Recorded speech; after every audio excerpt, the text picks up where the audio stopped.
Coming up next, a decade since the Jerry Sandusky case swept national headlines, we look back on the impact it left behind, including Joe Paterno's firing. Penn State didn't do anything to my dad.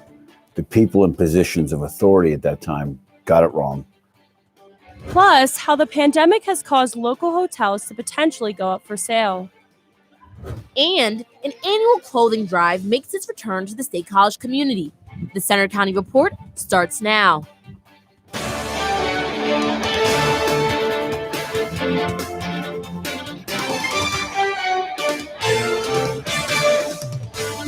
Good afternoon, I'm Lauren Starker. And I'm Riley Curry. Thanks for joining us for the Center County Report.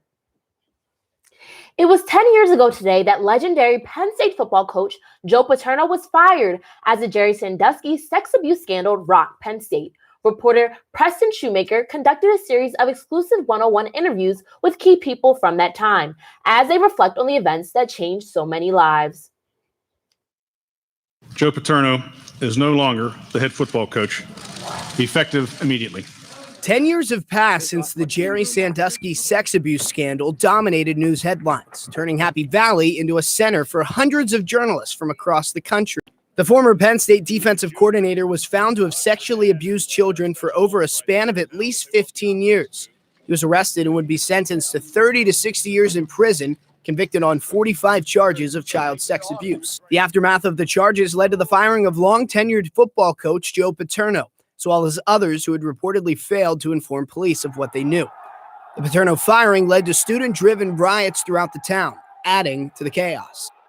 Jay Paterno, Joe's son, remains an active member of the Penn State University community. He feels that despite the seriousness of the charges and the damage left behind, his father's reputation has been wrongfully tarnished over the years. This is a man who his entire life, his own kids were around Jerry Sandusky, so obviously he didn't know who he was, what he was. People have vilified a man who had 61 years of integrity. And unfortunately, they're canceling the wrong guy on this one. Former Penn State President Graham Spanier resigned the same day that Paterno was fired.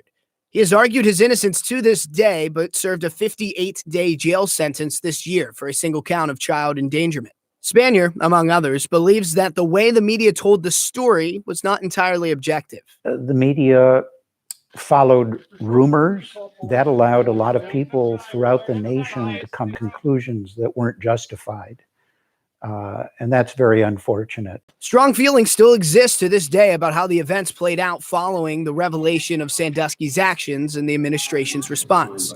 One thing that both Spanier and Paterno agreed on was that they are still loyal to the university. Penn State didn't do anything to my dad.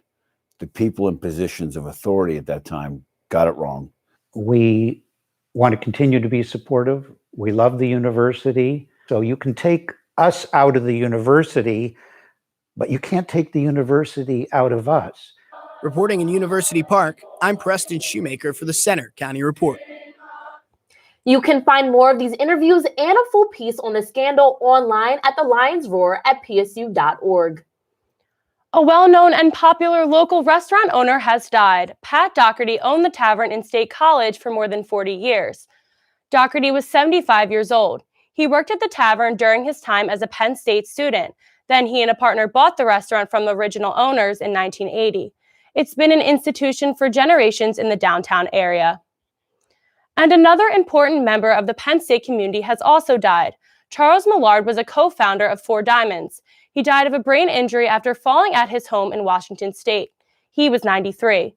Millard created the Four Diamonds with his wife Irma in 1972, after his son Christopher's battle with cancer. In 1977, his organization became the lone beneficiary of all proceeds from Penn State's Thon. State College police are still searching for 2 assault suspects in the area. They say 2 people were involved in a fight in early October on East College Avenue. One is described as a white man 6 foot 2 inches tall, wearing a black hooded sweatshirt and maroon joggers. The second is described as a 5 foot 8 inches tall, wearing a gray mask with shoulder length hair. Anyone with info is asked to call the police. A Penn State professor has been cleared of charges after an incident at a pro-vaccine mandate at University Park. W. Oliver Baker, an assistant professor of English and African American Studies, was found not guilty of harassment. This was the incident in August where Baker tried to take a protester's sign away. He originally faced charges of simple assault and disorderly conduct, but those were dropped. The Nittany Lion Inn and Penn Stater Hotel have been staples in the community for decades, but the pandemic and maintenance costs may lead to big changes at both, including a possible sale. Reporter Mike Hopp has the details. The Nittany Lion Inn has been a part of Penn State for 90 years, the Penn Stater 27. But Penn State is looking at options for the venues, like leasing or selling them. People I spoke with who had fond memories of these hotels were upset, and some shared their reactions on social media. Penn State mom Cindy Bonker was also disappointed. To see the Nittany Lion Inn be on that list of things that, we may be losing or changing kind of really hit home for me. The potential changes due to COVID-19, the need for renovations, and serious competition in the hospitality industry. The Nittany Lion Inn hasn't had guests since the pandemic began and has shifted to student housing. The hotels are part of the history of Penn State, according to Bonker. The ambiance of it is totally dear old state. While the university is still looking at options for the two historic hotels, there won't be a decision made until at least mid-2022. The university hired consultant Reith Jones Advisors to, quote, compare and contrast possible options that may be available. It still remains an option to keep and renovate the properties. Reporting from State College, I'm Mike Hopp for the Center County Report. Both the dining room and Whiskers at the Nittany Lion Inn are no longer open for public dining. After 20 years in business, a popular restaurant and bar in State College will be closing. Mad Max will stop serving customers on November 28th. The restaurant will close due to its lease being suspended, pending the sale of the Days Inn. The sale would make way for an apartment complex and also affect the other tenant, Brewski's Bottle Shop. There is no official closing date for the Days Inn or Brewski's. State College will have its own celebration for Veterans Day this Sunday. The military appreciation event will take place along Calder Ave between Allen and Pew Streets from 3 to 5 p.m. Guests will enjoy a live performance from the Donnie Burns duo, free food, military vehicles, and a patriotic light show. Several local businesses will also offer military discounts during the event. More than 6 million Americans are living with Alzheimer's, and the Center County residents did something to help those suffering with the disease over the weekend. Participants from around the county gathered at Medler Field to raise money for the care, support, and research efforts of the Alzheimer's Association. Supporters walked 8 laps around the field and raised over $60,000 for the cause. Alzheimer's is destroying our families, our finances, and our future. It's time to end it. You can text 2END-ALZ to 51555 to make a donation today. Still to come on the Center County Report, will the sunshine and warm temperatures last? We have the 7-day forecast. Plus, renovations are coming to State College Area School District. Also coming up, a local clothing drive is back after a year-long hiatus. That story and more after the break.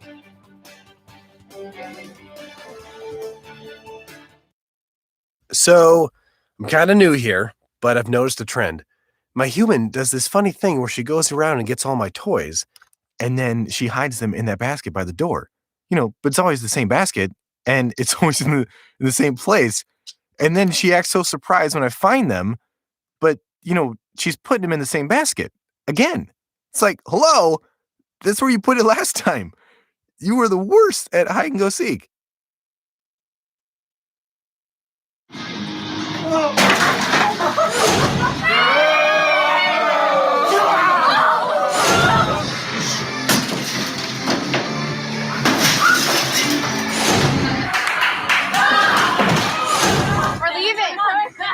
Most party fouls are pretty dumb. But if you decide to drink and drive underage, you could lose your license and your freedom. Underage drinking and driving. The ultimate party foul.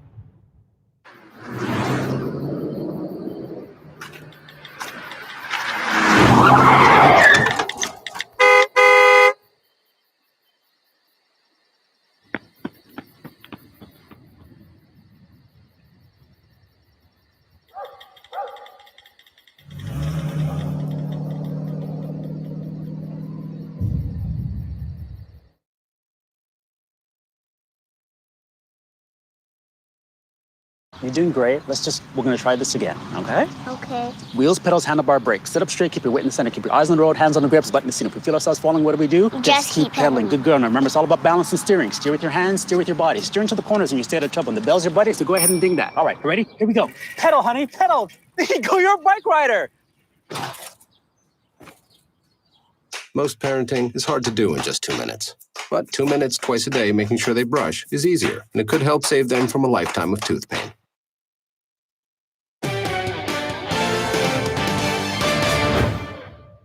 More renovations are coming to the State College Area School District, this time to Mount Nittany Middle School.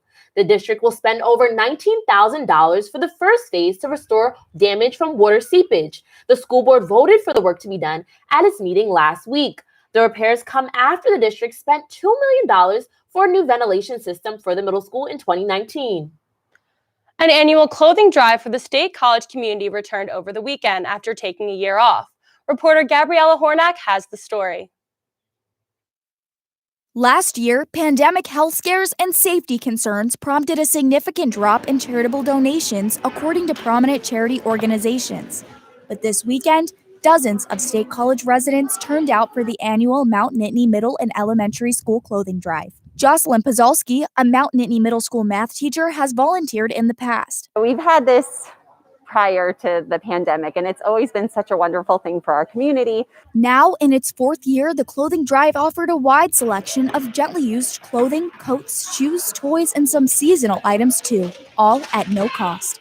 And with the cold season quickly approaching, the clothing drive offered many winter essentials like scarves and boots to help children and families get through the temperature drops. Students were encouraged to get involved by offering donations and volunteering their time at the drive. Paige Davis has one child at the elementary school and another at the middle school. I've been really wanting to get my children involved in some volunteering, and I thought what better than do it right here at their own school. Whatever's left over is then donated to the Goodwill of North Central Pennsylvania. In State College, I'm Gabriella Hornak for the Center County Report. Past events have collected thousands of pounds of clothes and other goods like backpacks, toys, and games.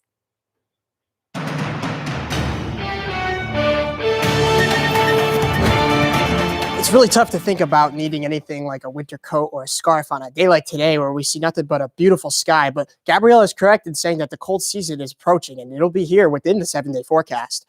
Currently outside, we've got a temperature of 64 degrees, a sunny sky. It's just a gorgeous day. A light southwest wind as well at 5 to 10 miles an hour throughout the day today. So we've got 2 more nice days today and tomorrow before we see an increase in clouds for the day on Thursday. That'll be with a cold front that'll bring heavy rain for Thursday night. Could linger into Friday morning. Bottom line is the main takeaway is that behind this cold front, much cooler air is set to impact us for the weekend.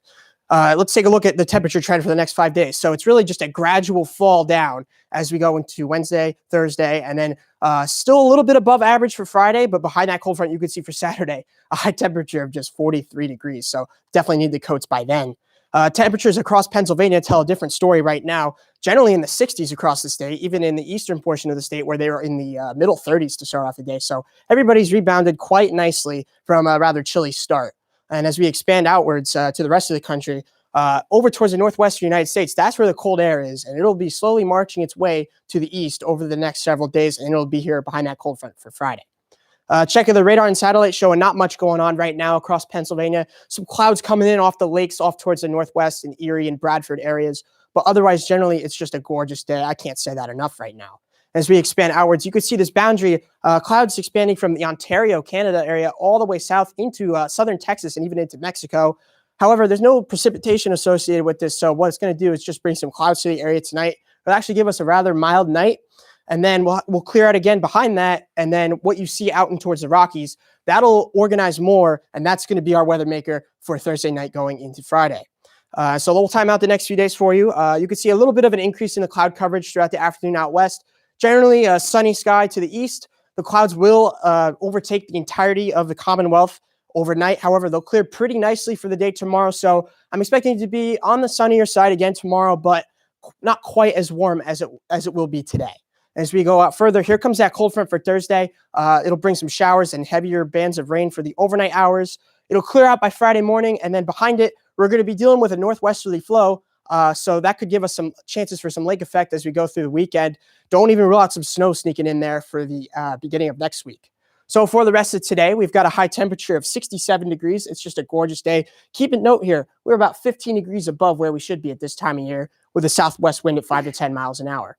And for tonight, we'll drop down to just 47 degrees. Plenty of clouds and unseasonably mild for this time of year. This is closer to where we should be in the afternoon. And the outlook for Wednesday, tomorrow, we'll have a high temperature of 63 degrees. More clouds than today, but generally on the sunnier side once again. And it's another nice day with light winds. And as we take a look at that 7-day forecast, as we head into the approaching weekend, you can see as that cold front goes through, the temperatures drop like a rock. We got 43s for the weekend and into next week. And notice on Monday, a little clipper system moving in could give us a chance for some snow to mix in. Wow. I guess I'll have to wear my winter coat for Saturday's game. Me too. It's going to be a cold one. Now to Jordan with sports. Thanks, guys. Next in sports, Penn State football took on Maryland and broke its 3-game losing streak. We look back on Penn State's win. Also coming up, Nittany Lion Wrestling is almost back in full swing. We take a peek at the upcoming season.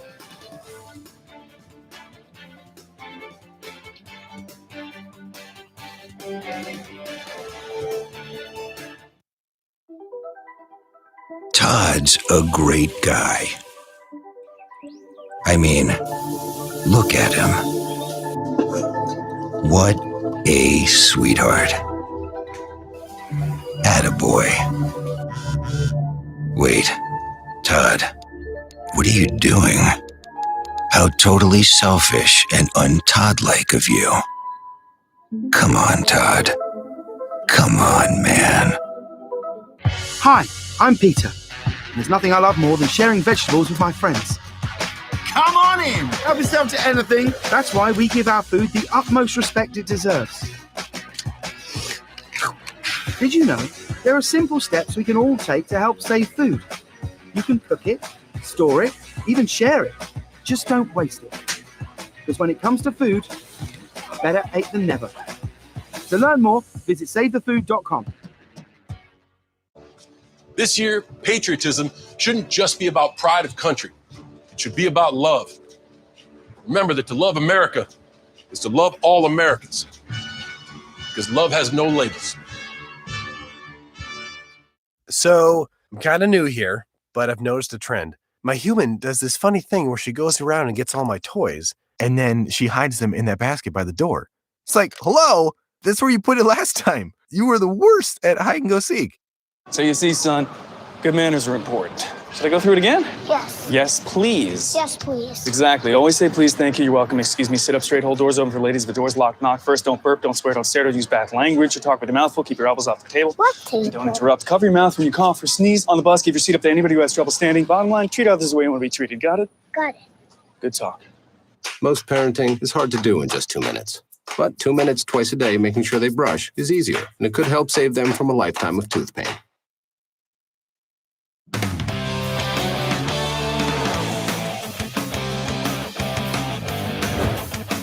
I'm Jordan Mansberger with sports. Penn State football returns home this Saturday against Michigan. The Lions got back in the win column for the first time in over a month against Maryland over the weekend. We have the highlights.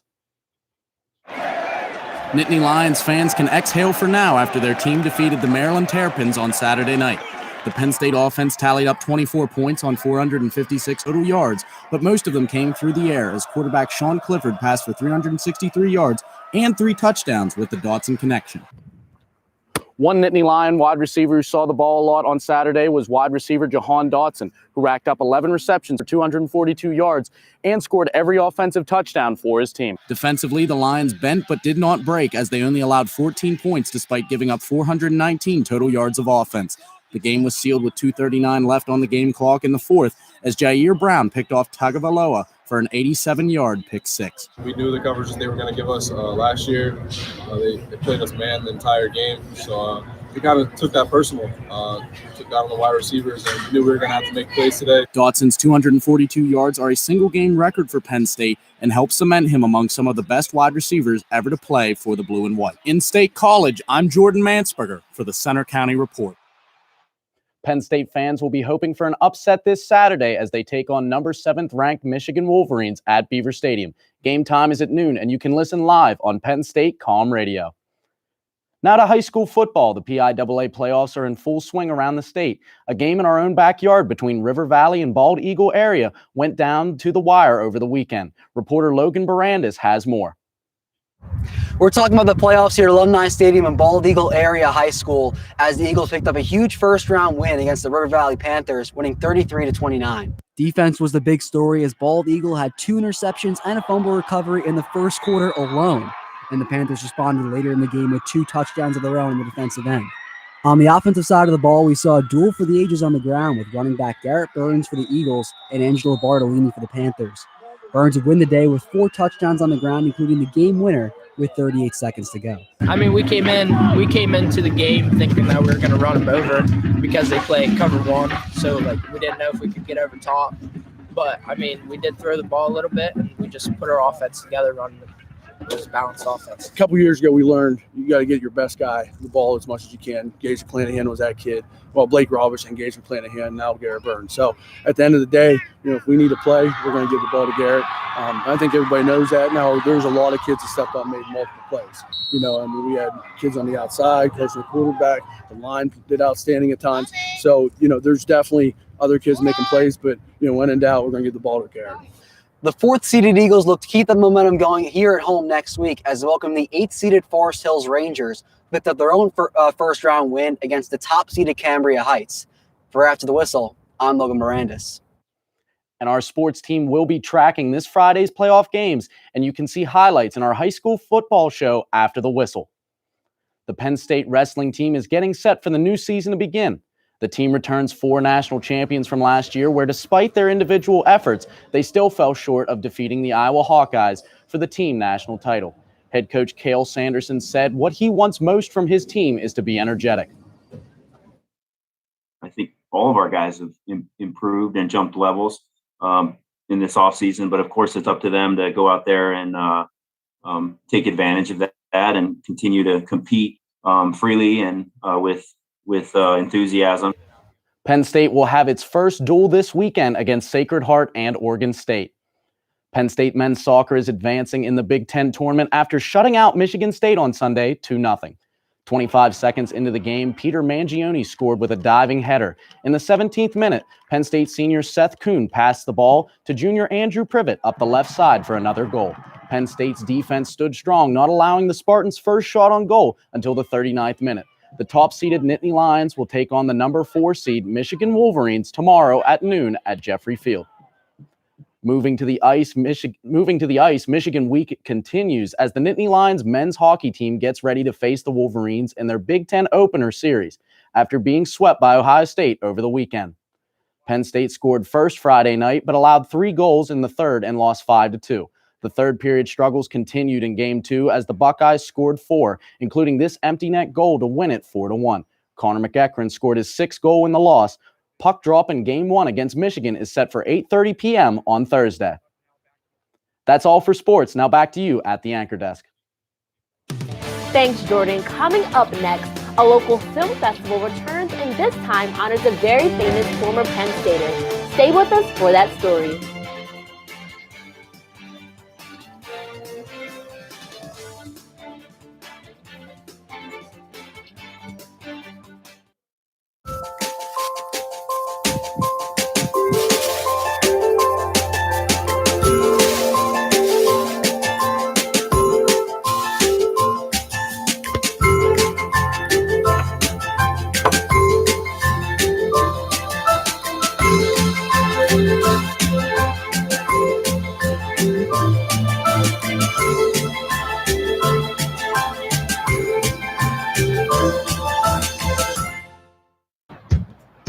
Taught him how to hit a baseball, how to hit a receiver, the strike zone, the net. You taught him how to hit the upper corner. You even taught him how to hit the open man. But how much time have you spent teaching him what not to hit?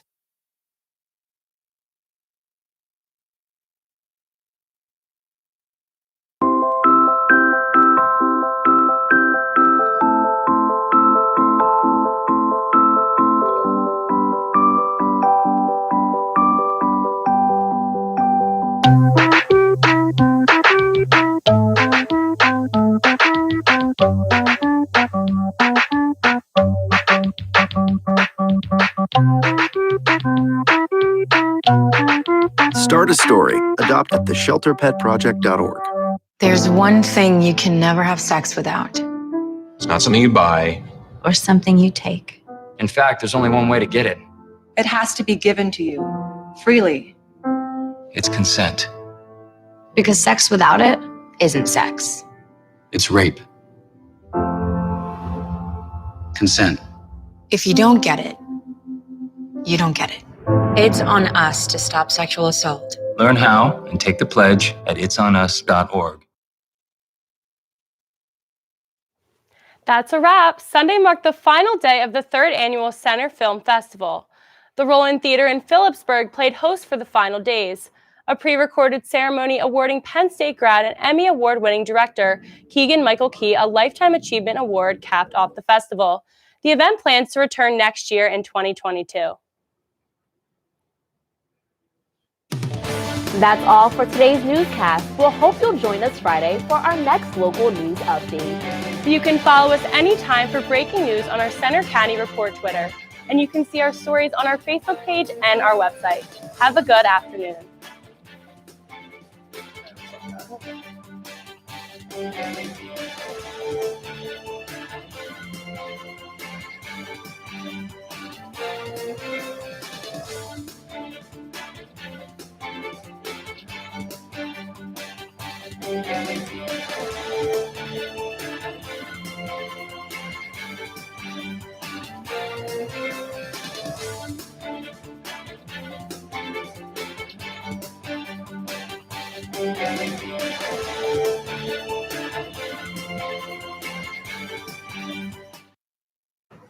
Yeah.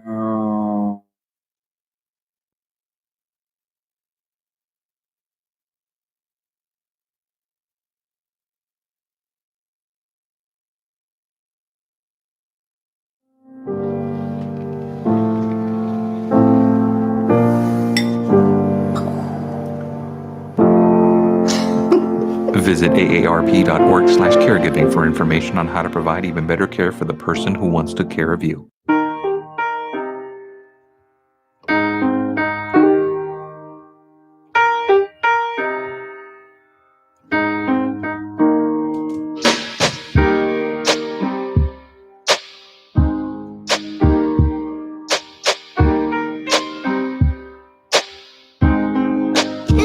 I love my sister. My heart doesn't see race. Love is love.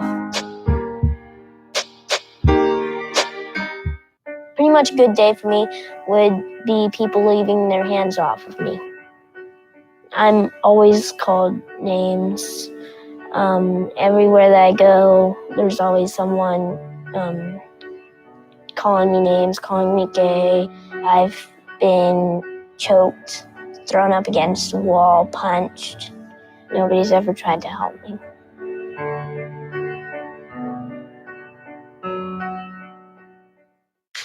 Your daughter is having trouble learning French. Do you A, hire a tutor? Bonjour.